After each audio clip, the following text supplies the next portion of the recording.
Welcome to the Daily Coffee Pro by Mapper Forward, friends. Today, let's continue our discussion about free coffee and how we handle people who come in expecting free coffee. Yesterday, we discussed why you should consider not giving away free coffee to everybody that expects it from you, not just as a business owner, but also as an employee of a business that sells coffee, whether that be lattes and cappuccinos and pastries, etc., or roasted coffee from your coffee roasting brand. Now, here's a question I want you to consider when you approach this subject, because this is one of the most asked questions my clients have about opening their new cafe. Lee, what do I do with all the people that are going to expect free coffee? And it's a fantastic question. As a barista, I felt very pressured by many coffee professionals and by lots of customers to slip them a free coffee. Well, I wish I had have thought more about it when I was working for people.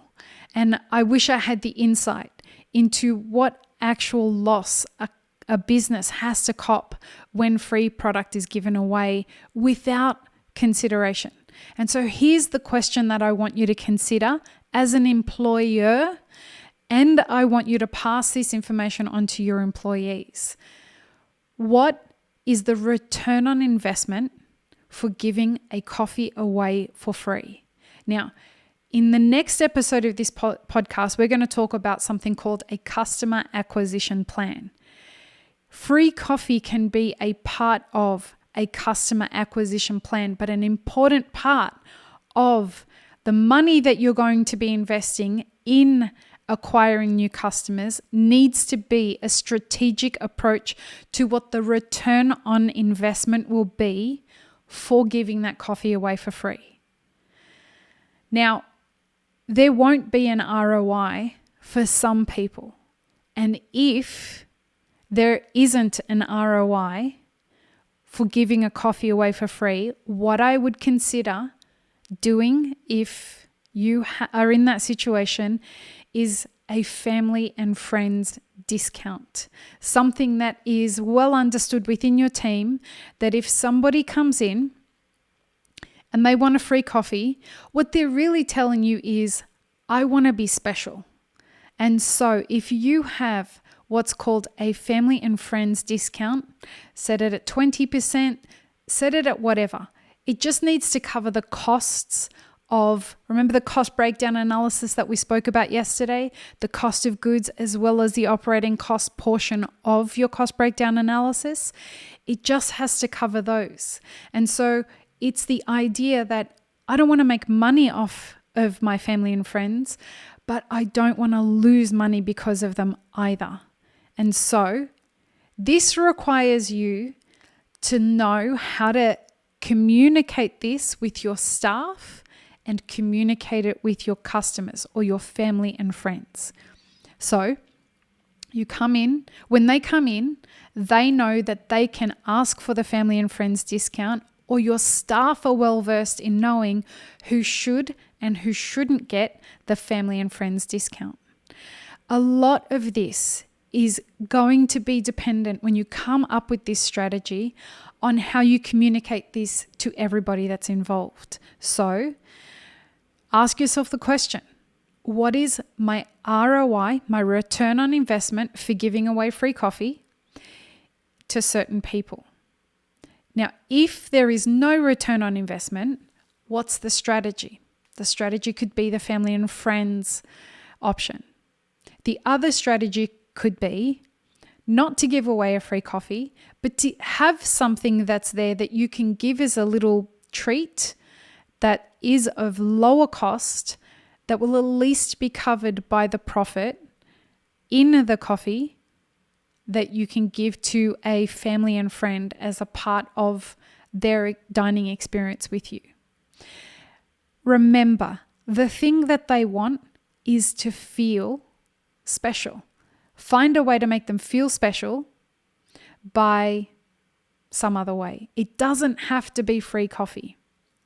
It's important for you to have a script ready and to teach your employees how to deal with these situations. And that will require you to go through the process that I'm outlining here so that you have the script and the confidence within yourself to understand why you are putting these notions out there.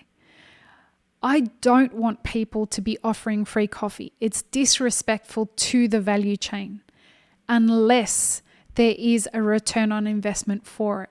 For example, let's say the Minister of Tourism is a regular customer of yours, or he comes to visit for the first time, or she comes to visit for the first time. There is a return on investment for offering that person a free coffee. But if somebody who comes in every single day and requires a coffee every single day for free, the expectation is there with no real return on investment.